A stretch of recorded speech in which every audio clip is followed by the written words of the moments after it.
Good morning mga kaebong. Isa na namang vlog ang ating gagawin. So ang i-feature natin itong ating mga young birds na nakuha natin sa Mabalacat. Ayan oh, tingnan natin.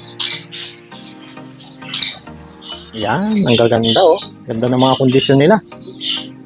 Solid. So di ba? So kala nila mukha lang daw line, di ba? Pero tingnan natin. daw line lang yan, pero tingnan natin yung lipad, di ba?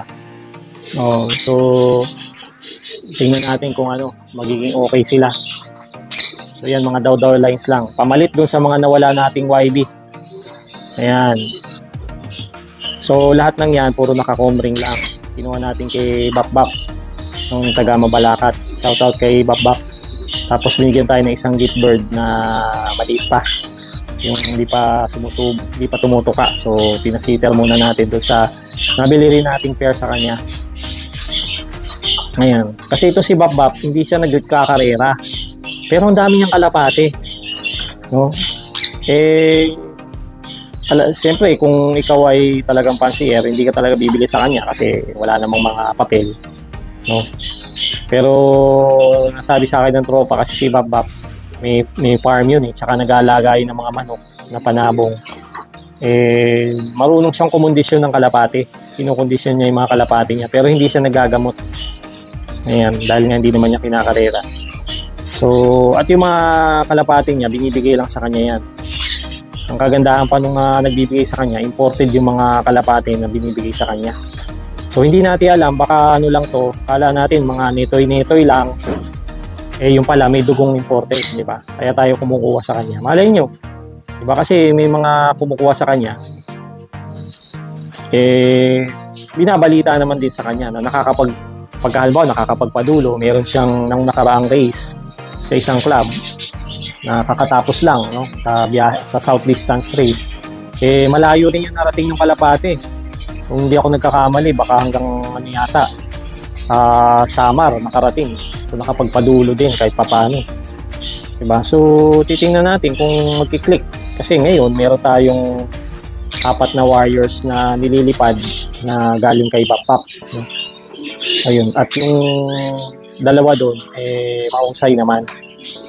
Ayan. So far, tingnan natin. Bali ito, huling kuha ko na to kay Bap kasi dami ko ng kalapati. So ito na yung last batch na kinuha ko sa kanya. Ayan. So ito, baka next year na natin mailipad dito. Kasi ano na ngayon, no? Kung mayroong race ng December, baka yun, may re-race natin. Ayan.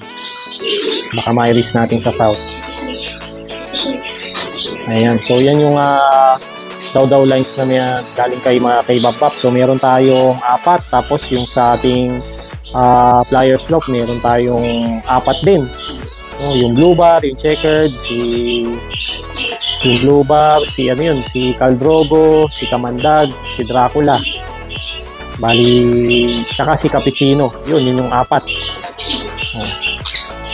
So meron ngayong 8 na. Tapos meron pa tayong nasa Flyers, nasa stock lock ng mga young birds. So siguro kung di ako nagkakamali, 4 din yun. Kaya 12 na yung nakuha natin kay Bap, ang dami. So stop na tayo sa pagkuha kasi ang dami na nating breeder, ang dami pa nating itlog, ang dami rin nating young bird. Ayan. So yan ang update sa ating vlog for today. Thank you so much for watching. Please follow my YouTube channel, Ebong Lock TV. Please like and subscribe my YouTube channel, Ebong Lock TV. And paki-like na rin po at saka paki-follow yung aking Facebook page at Facebook account na Ebong Lock TV at Ibon ni Ebong. Ayan. So maraming salamat sa inyong panonood mga ka-Ebong. Kita-kits tayo ulit sa next vlog. Ito ang inyong nervyosong pansier, Ebong Lock TV. Keep safe, God bless. Bye-bye. Alright, so bago ko tapusin yung vlog, shoutout muna dun sa ating mga ka-Ebong. Shoutout kay Zian Mercado. Shoutout kay Mark Christian Santos ng Chase Loft. Shoutout sa Team Consuelo Fanciers. Ayan. Shoutout kay Reyes Brothers Loft. Shoutout kay Ate Dory. Happy birthday. Shoutout kay Ate Yoy. Shoutout kay Zins Beta. Nag-comment yan sa ating YouTube channel. At shoutout kay Bautista Family Farm. Nag-comment din siya sa ating YouTube channel.